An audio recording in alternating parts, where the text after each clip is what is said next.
Our first speaker this afternoon is Kelvin Crombie. He's travelled from his home in Australia, first of all to Israel, where last week he was one of the organisers for the reenactment of the Battle of Beersheba.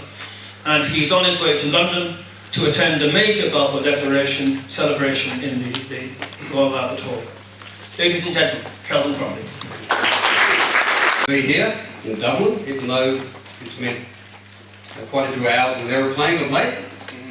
It's also good to see some long-time friends as well.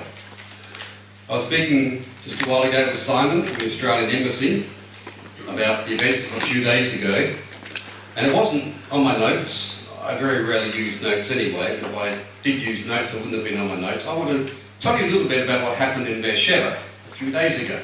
It's quite exciting. And if by doing so I run over my 30 minutes, then I'll gobble up my question time, so I will not be taking away from the next speaker. A few days ago, we had I'll just give a bit of a preamble. In 2007, I was involved in organising an event, the 90th anniversary of the Battle of Beersheba. And in fact, it's also the 90th anniversary of the Balfour Declaration. Many people believe it's the 2nd of November. In actual fact, the Balfour Declaration was the 31st of October. I'll get to that in a minute. That's actually when the decision was made by the British War Cabinet. But in 2007, we had the 90th anniversary coming up, and we decided, myself and a few of my Israeli colleagues, I was living in Israel at the time, I was living there for 25 years, and in 1988 I began doing little tours in Jerusalem. I was working in a place called Christchurch. Little tours called In the Steps of Allenby and the Anzacs, or Allenby and the Light Horse. And we go down and follow the very footsteps of General Allenby and the soldiers from Australia, New Zealand, Britain were in 1917. Culminating, we'd always go to Beersheba and finish up at the war cemetery. In 2007, we decided to do a reenactment of the charge of the Australian Light Horse, and I'll get more to that in a minute. And on that occasion, we brought 50 riders, members of the Australian Light Horse Association. Light horse basically is infantry on horseback, as opposed to cavalry. And so the Australians were infantry on horseback, or light horse. We brought 50 riders over, and we had a procession down the main street of Beersheba. There were thousands of people there. It was a big event. They had never done anything like this before, and in fact, nothing like this had ever been done before in the history of modern Israel. And then later we did a reenactment on the very area to the east of Beersheba, where 600 plus Australians rode in on the 31st of October 1917 to complete the victory.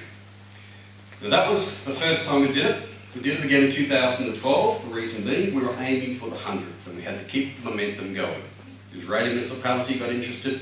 The Australian Embassy has always been a very, very good support of what we were doing. The focus was upon this year, the 100th anniversary. And some of my colleagues in the planning said, oh, we need at least 600, because there were 600 plus. In the original one, we need at least 600. Well, Israel is not a big country. To move 10 horses from one part of the country to another is a logistical headache. To move 50 is a big headache. We had 100, and I've got to tell you, that was a huge logistical headache. 600? Impossible. And you can never say impossible with Israel. But anyhow, so we had 100 riders. The tour took in Turkey. We followed in the footsteps of our soldiers in the First World War. We went to Turkey, we went to Egypt, we went to Jordan. We didn't go to Syria. I didn't think it was just the right time to go. And we spent 12 days in Israel. We had various events. We went to Jaffa. Jaffa was captured by the New Zealanders on 16th of November. And so we honoured the New Zealanders. We had 3 New Zealanders in our group who were all dressed up as New Zealand Mounted Rifles soldiers at the period. All of our riders had period uniform, and many of them had the saddles that were used way back in 1917. With the Jaffa, we had an event in Semach on the Sea of Galilee. Semach was captured by the Australians also, the Sea of Galilee, on the 25th of September of 1918. We also had an event there. In Jerusalem, we had a major event, the Tower of David. 400 plus people. And on that occasion, not only did we give a historical analysis, we actually had a General Allenby we brought back the keys of Jerusalem, which are actually going to be on loan from the Maidstone Museum. But we're aiming for Beersheba. On the 30th of October, first of all, the horsemen, or 100 horsemen and horsewomen, first of all, had 3 days riding in the Negev desert. Just imagine, 100 people riding horses in period uniform. It caught the attention of everybody. The local municipality, we had 3 functions down in the Negev desert where all the locals came, school children, you name it, and there were well into the hundreds on each of those occasions. So they rode around, as it was in 1917. Our soldiers actually had to ride to the south and to the east of Beersheba. The British infantry attacked from the west. Then on the 30th of October we had an event at Tel El Saba. Tel El Saba is the ancient Beersheba, the Beersheba of Abraham's time. Not the Beersheba of today, Tel El Saba. And that location was captured by the New Zealanders, plus some Australians, the 1st Light Horse Brigade. And so we actually had an incredible event there. Our horsemen rode in, we could see them coming from miles away, came in and formed a semicircle at the base of this ancient biblical tell or site. And there they saluted the role of the New Zealanders and the British, who had done a lot of fighting earlier in the day. We had a brass band with us, Perth Hills and Wigbelt Brass Band. It was just like a concert in the park up there in Tel El Sab. That had never happened before. It was all preparatory to the events of the 31st. In the morning of the 31st, we were up at 3:30 in the morning. We had to ride our horses in procession into town before traffic began, because we were going to bring the town to a standstill. And it's exactly what we did. We rode the horses in, parked them very close to the war cemetery. And at the war cemetery we had, I didn't go in because I had to look after the horses, but thousands and thousands of people, including 2 Prime Ministers and the Governor-General of New Zealand. Prime Minister Netanyahu was there, and also the Australian Prime Minister Malcolm Turnbull.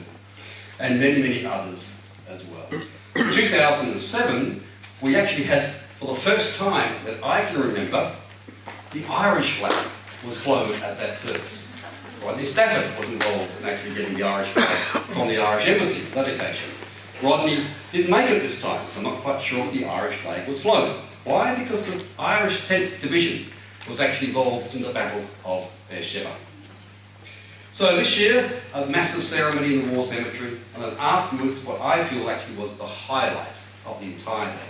A procession of 100 people on horseback in period uniform down the main street of Beersheba from the war cemetery all the way down to Abraham's well.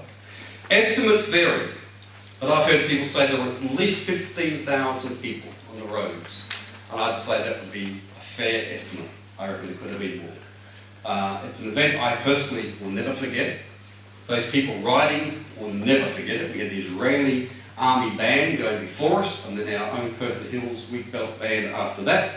Then 100 people on horseback riding down the streets of Beersheba. People came from far and wide all over Israel to witness this account.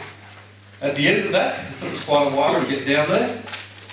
We rode our horses back to Bet Eshel, and then later in the afternoon there was a reenactment of the charge which took place. I happened to be involved in the planning of this. I was there the day before working with the Prime Minister's security people, because when you have Prime Ministers and a Governor-General involved, you can imagine there's quite a bit of security. And it was very interesting being in a situation where you had all these different levels of the Israeli security trying to work out how an event is going to occur. Well, whatever we decided on the 30th, when we did the rehearsal, none of it worked out on the 31st. Not one single solitary thing that was decided upon on the 30th.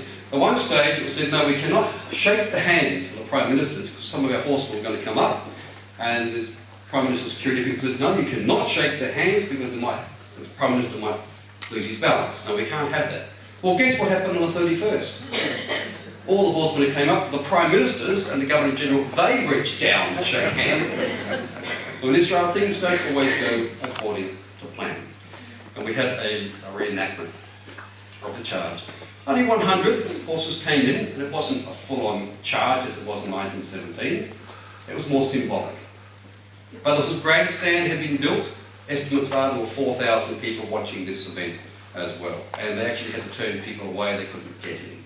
There were more media than you can shake a leg at the particular event. It was broadcast all over the country. Why I allude to this is because what we're going to talk about now, the Battle of Beersheba, was not just an historical event that happened in 1917, and that was it. It was a victory, and we went on and captured the land from the Turks. And as a result of that, an opportunity arose for establishing a Jewish national home. So you couldn't have a Jewish national home if it remained in the hands of the Turks. That's a bit of an oxymoron, in case you hadn't realised. The Turks are never going to let the Jewish people have a national home, so it had to be taken from them. No, we're not talking just about a military victory. We're talking about something actually that is relevant to today. I mean, there are lots of military victories in the Western Front, and at the end of the day we see, yes, the Allies won, and that's it. But when we're talking about the Battle of Beersheba, it was a victory which was more than just a military event. Okay? It went far beyond, it meant something. And it meant something to those people who lived in Beersheba until today. Let's go back now and look a little bit at the background to this Battle of Beersheba. First of all, Beersheba itself. An interesting place to have a crucial military victory. Of all the towns in the whole of the land of Israel, and you couldn't have chosen a better town. Because that's the town associated with the patriarchs. Abraham, Isaac, Jacob, all of them lived in or near Beersheba. They're all buried in Hebron, but they lived near Beersheba. God Almighty entered into a covenant with Abraham, swore to him on oath about the land of Israel. And it's also in that town that Abraham entered into a covenant with Abimelech. They cut covenant, and they named the place the Well of the Oath, Beersheba. That's the place where this crucial battle took place in 1917. Why do I say crucial? Very important. Because the Balfour Declaration, which was done on the same day and at the same time as the Australians completed the victory, the Balfour Declaration was just a piece of paper. It wasn't worth anything if the land remained in the hands of the Turks. That's why I always say the Battle of Beersheba and the Balfour Declaration are two sides of a coin. You can't have a one-sided coin, you have to have a two-sided coin. And you've got to look at both of these together. Many people, in this country particularly, only know about the Balfour Declaration. I've spoken to countless groups of people, British people in Israel over the years, they'd never heard of the Battle of Beersheba. On one occasion, a group of Christian Zionists were there. They asked me what I was going to speak about. I said, the Battle of Beersheba. You know what happened? The leader went back and checked out his Bible to find out what I was talking about. He scratched his head. There's nothing in the Bible about the Battle of Beersheba. What are you talking about, Kelvin? The next day I got up and told them, the Battle of Beersheba, 1917. In Australia, they're all about the charge of the Australian Light Horse of Beersheba, but they don't know the other side of the coin. What it meant? It meant that the implementation of that decision in the War Cabinet on the same day, which we know of as the Balfour Declaration. Two sides of a coin. We've got to look at a lot of history, and I won't do that. I wish I could, but I won't. Perhaps another occasion. But we have to look at the context of that region, what it's meant throughout history. It's always been a place of conflict. You might think, why on earth did God actually give the people of Israel that land? It's the worst piece of territory in the whole world in which to establish a national entity. You see, there has always been this conflict between empires, the empires of the north, the empires of the south. And poor old Israel was the meat and the sandwich, stuck right in between. I call it the land between empires. It was always where the trade routes used to go. And in the modern period, it became a land of contention once again. In 1798, Napoleon Bonaparte invaded that region, not Egypt 1798, Palestine 79. Why? Because the French wanted to kick the British out of India. And the French realised if we can take control over Egypt, we can easily get our troops to India and we can defeat the British. And as a result of that, the British sent in Admiral Nelson, who defeated Napoleon, and the French kicked them out, and thereafter the British realised, oi voi voi. Houston, we've got a problem. Oi voi voi, we have a problem. Look how easily the French and potentially the Russians could come in and take over that area, and thereby cut us off from India and potentially Australia and New Zealand. So the eyes of the British government thereafter was firmly fixed upon that region, not because they wanted to go there themselves, but they had to make sure that no rival power would get control over that region and cut the link to the Eastern Empire. So when the French finally, in 1869, built the Suez Canal, again the British said, "Oi, voi, voi, we have a big problem." Thankfully, there was a man called Benjamin Disraeli who realised there's a solution to the problem. I'll go and get a big loan from Lord Rothschild, and I'll purchase the majority shares of the Suez Canal Company, which he did in 1875. Problem half solved. Not completely. In 1882, Britain had to come in and take control over Egypt. Because having control just of the Suez Canal wasn't enough. They had to actually, in a sense, also control the banks. What was on the east bank, the west bank of the Suez Canal. So from 1882, Britain thought, yes, now it's okay. However, what about the eastern side? Well, it's just the Sinai. But as we get towards the end of the 1800s, a few more little problems began to come up. One of them was Germany, the rise of Germany. And Germany began to establish more and more contact with the Ottoman Turkish Empire. So we get to a point in the end of the 1890s where Germany could actually be the major imperial presence in the East, in the land of Israel. Britain thereafter realised it needed to actually consolidate its relationship with its old enemies, Russia and France. So we get to the first decade of the 20th century. And ironically, Britain, France and Russia are all actually chummy-chummy, buddy-buddy, and it's Germany, the Austro-Hungarian Empire on the other side, who are actually getting closer and closer to the Turks. In that period of time, Foreign Minister Grey made a statement, it wasn't really a government statement, but made a statement to the French in 1912, 1913, that if the Turkish Empire ever fell, and if the Turkish Empire was ever cut up, sliced up, then Britain would be content with Egypt, and you, France, can actually have Syria, the province of Syria, which included Palestine. And nothing was stated, it wasn't a government policy, but the French took that seriously. And so we get to the beginning of the war. At the beginning of the war, several things happened. First of all, the Germans entered into a secret alliance with the Turks on the 2nd of August. This has got nothing to do with two battleships that Churchill commandeered. That happened after. The secret agreement was already made between the Germans and the Turks on the 2nd of August. The Turks had made their decision. They're going to side with the Germans and the Austro-Hungarian empires. That now meant they're at war with Britain and their allies, which was France and Russia. And of course, at that time, all of the colonies, dominions, countries associated with Britain volunteered forces, including Canada, Newfoundland, South Africa, India, Australia and New Zealand. And our forces were known as the ANZACs, Australia New Zealand Army Corps. So when our troops then came up, we were supposed to come over to the UK to do our training, and you realise that these are bush boys. These are from sunburnt countries, and we're going to do our basic training in Britain in winter. It doesn't work. And so they were going to do their basic training in Egypt. And at the same time, they could protect the Suez Canal. Why? Because the Kaiser had already said, cut the Suez Canal and you cut the jugular of the British Empire.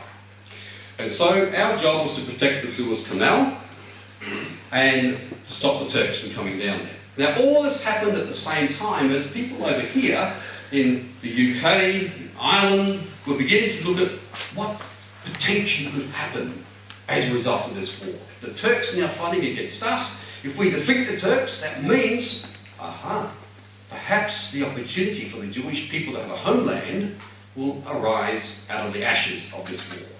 And one of those men was Herbert Samuel, who wrote a memo to the British Cabinet at the end of 1914. Grey and Asquith didn't like it, so he wrote it again later, modified it a bit, but it basically said the same. Here is an opportunity for the aspirations of the Jewish people to be met. A Jewish national home in the land of Israel. He wasn't alone, there were others as well, but at that stage the government of Asquith and Grey, they weren't interested in this concept at all.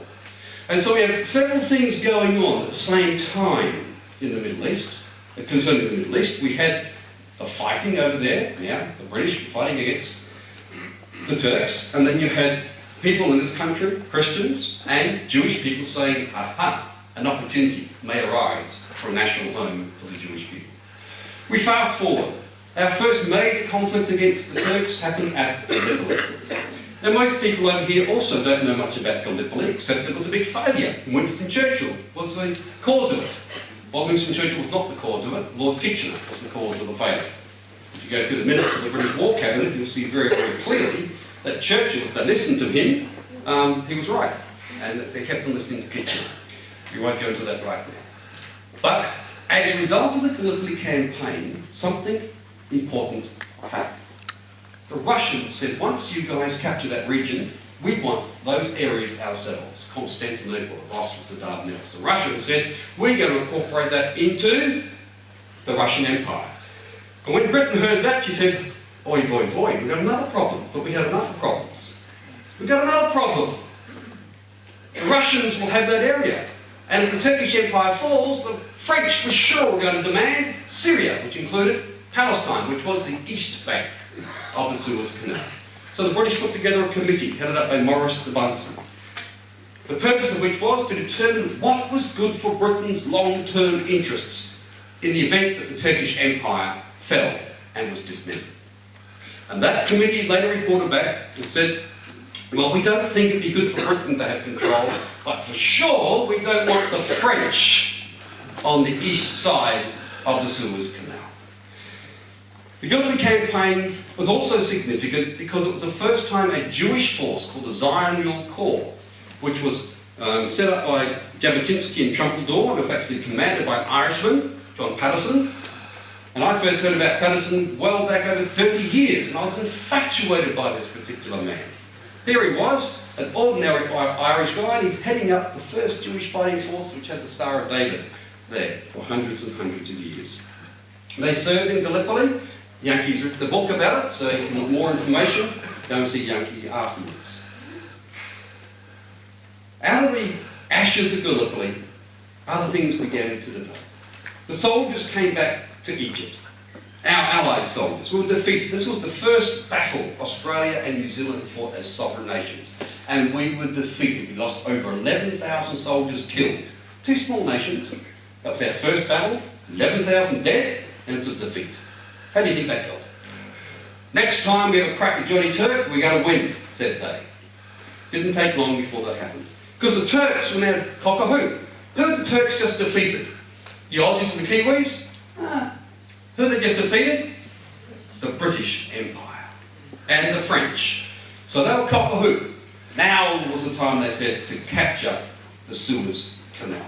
And so we knew they were going to prepare for an attack upon the Suez Canal. And so the High Command, the Allied High Command, now had to formulate a plan to defend the Suez Canal. And the best way to defend the Suez Canal would be to create a buffer zone. What better buffer zone than all of the Sinai? And so the Egyptian Expeditionary Force was established and composed primarily of the Anzac Horsemen, the Australians and the New Zealanders. They were the bulk of the Desert Column, as it was called. There was also British infantry, and of course there were British cavalry as well. But most of the forces there to defend the Suez Canal were horsemen from Australia and New Zealand. Through 1916, they did what they were commissioned to do. They stopped the Turkish assault on the Suez Canal, stopped them, turned them around, and drove them back to El Arish and the border between Sinai and Palestine. Job done. At the end of 1916, they sat down under the coolabah tree with the billy, sang Waltz and Matilda, and whatever the Kiwis would do, which would be the equivalent, and they said, job done. It's a game of rugby, old chaps. Job's done. But the job had only just begun. I am one who believes in the sovereignty of God Almighty. You may not, that's your choice. I do.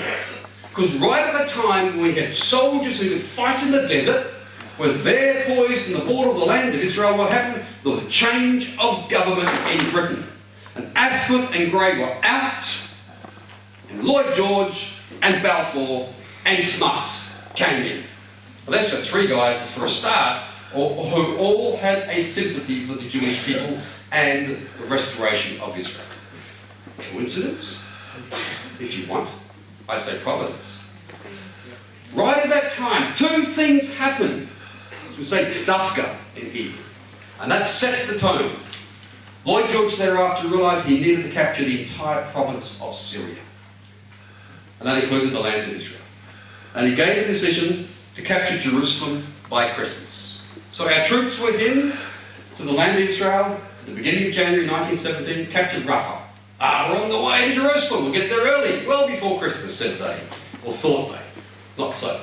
They were then defeated twice at Gaza. Two terrible, terrible defeats. 5 minutes. 5 minutes. Two terrible defeats. So what to do now? So they devised a new strategy, and they brought in a new commander. The new commander was General Allenby. And everybody thinks that it was General Allenby who drew up the plan to capture Beersheba. Wrong. The plan to capture Beersheba was drawn up by another man, a corps commander called General Philip Chetwode, in May of 1917. He reasoned that the line between Gaza thereafter was too strong, you couldn't break through, they had to go somewhere else, do something different. Okay? So Beersheba, the end of the Turkish line. There's nothing beyond Beersheba. I'm sure most of you have been there. There's not a huge amount, especially by way of water, to the east and south of Beersheba. And so the object was to capture Beersheba by a two-pronged attack. British infantry would attack from one direction, from the west against the trenches, and Australian and New Zealand horsemen and some British horsemen would go to the south of Beersheba, circle around and attack it from the east, where the Turks did not expect an attack. Now, I do need to actually state at this stage, and if I go over my time, sorry, we'll go into my question time. At that stage, the big question was, we poised to capture the land of Israel from the Turks. We're going to defeat the Turks. Who is going to govern the land afterwards? At that stage, the French were still in contention. The French still wanted to have a big stake in the land of Israel. Lloyd George in particular did not want the French anywhere near the Suez Canal. And he did some very interesting things to make sure they didn't get there either. So, in that period of time, as we're all aware, Lord Rothschild, actually it was the British government who put the hint out there to the Jewish community. Write it in a letter. So they did. Lord Rothschild sent his letter in. And so the British government now had to debate this letter, and they had, as you know, lots of drafts as to what they were going to decide to do with this request from the Jewish people of a national home. These things were happening at the same time as the soldiers were poised to go in and attack Beersheba. It so happened that the meeting of the British War Cabinet to discuss this letter from Lord Rothschild was going to take place on the 31st of October. It also so happens that Z Day, the day chosen for the attack on Beersheba, was going to happen on the 31st of October. Coincidence? Okay. On that day, British infantry attacked in trenches to the west and southwest, and they did the bulk of the fighting. If I say that in Australia, people throw stones at me. Not really, but they don't like it. They like to think we took Beersheba. Well, the fact of the matter is, the British did most of the fighting at Beersheba. And that's a fact. But the job given to the desert horses, the desert mounted corps horsemen, was to complete the victory. Was to ride in at the end and take the town. That's the orders of General Allenby to the desert mounted corps. So we rode to the south of Beersheba during a couple of days. We couldn't allow the Turks to know we were coming. We wanted it to be a surprise. We wanted them to think the main attack was going to take place at Gaza, and it was just a diversion at Beersheba, or in fact it was the other way around. And we succeeded. When the horsemen showed up on the east of Beersheba on the morning of the 31st, the Turks basically had little idea. The Turkish commander knew something was up. It was the German commander that was really bluffed by it all. So on that morning, as the British were attacking the trenches, some Australians and some New Zealanders attacked Tel El Saba, the ancient Beersheba of Abraham's time. But it wasn't going to be captured so easily. In that same period of time, the men of the British War Cabinet were meeting in London to discuss this proposal by the Jewish organisation. Tel El Saba was then captured about 2:30 in the afternoon. The Turks now made a decision to destroy the water wells. A victory at Beersheba with the water wells destroyed would not be a victory. General Chauvel the Australian commander, had to make a quick decision. He had to get into Beersheba and to stop the destruction of the vital water wells. He chose the 4th Australian Light Horse Brigade, who were mounted infantry, don't forget. They usually go up to the front line, get off the horse and go in. They weren't cavalry. They had never trained, ever, for a frontal assault on horseback. It was a big risk. He chose them. They rode in with their bayonets, and instead of getting off the horses, which the Turks expected, they kept going in, cleared the trenches, and then rode in and saved the wells from being destroyed. That took very, very close on about 6 o'clock in the evening, by the time it was all done. 6 o'clock there, 4 o'clock here. The members of the British War Cabinet took a vote, 9-4. 1 against. The 9-4 were all Gentiles. The 1 against was the only Jewish person on the cabinet. And so here we have a situation with Gentiles from the uttermost ends of the world involved in the capture of Beersheba. There were some Jewish soldiers there, but mostly were Gentiles. We have a situation in London where a mostly Gentile war cabinet made a decision which laid the foundations of the establishment of the State of Israel. Folks, the 31st of October 1917 was, I believe, destiny's date. Thank you.